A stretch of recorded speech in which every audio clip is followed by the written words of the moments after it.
培養人民素養，聯繫國家未來。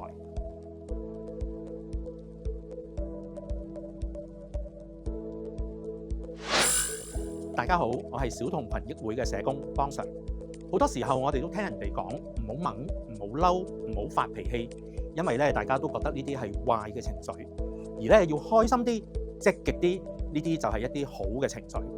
但係其實情緒係冇好壞之分，佢只係我哋嘅感受嚟㗎。當你參加學校嘅表演嘅時候，你可能會同時會感到好興奮，亦都會好緊張。呢啲情緒都係正常，就好似天氣咁樣，有晴天，亦都有雨天。有陣時係會出住太陽咁落雨添㗎喎。我哋係要學識點樣去面對，我哋要跟情緒做朋友，了解情緒想話啲咩嘢俾我哋聽。當你感到煩躁不安嘅時候，呢啲情緒其實就係可能要話俾你聽你要休息或者要尋求協助。情緒只係一個訊息，幫助我哋去了解自己嘅需要。如果你一直壓抑你嘅情緒，又或者任由佢不斷咁放大，最後就會影響到你嘅行為。所以認清情緒同埋學習去處理佢哋係非常之重要。各位同學要點樣認清情緒俾自己嘅訊息呢？我哋可以由注意自己嘅身體反應開始。想象一下，當你喺運動會參加比賽嘅時候，心跳加速、手心出汗，呢啲就係你感到緊張又或者係興奮嘅標誌。呢個時候停一停，問一問自己，我而家嘅感受係啲乜？我點解會咁樣？咁樣就可以更加清楚到你自己嘅情緒，揾到一個合適嘅應對方式，咁你就會表現得更加出色㗎啦。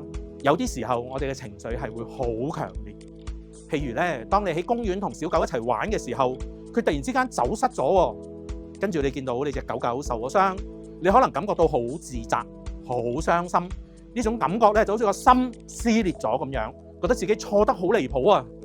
因為你好珍惜你嘅小狗，因為你覺得你嘅小狗係好似你嘅屋企人咁樣，呢啲情緒係好正常嘅。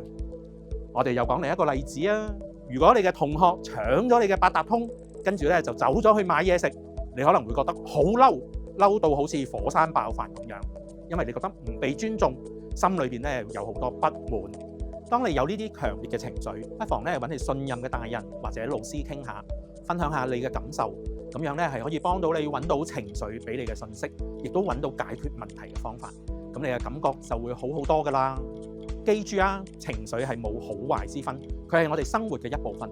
我哋開心可以笑，難過可以喊，遇到唔公平嘅時候係可以憤怒。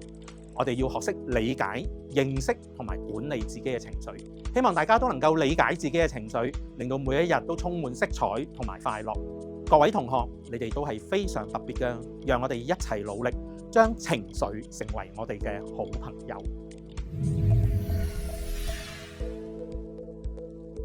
同學仔，考你，如果你因為下個禮拜嘅考試而覺得囉囉攣，覺得好掹整、好擔心，可以點樣做呢？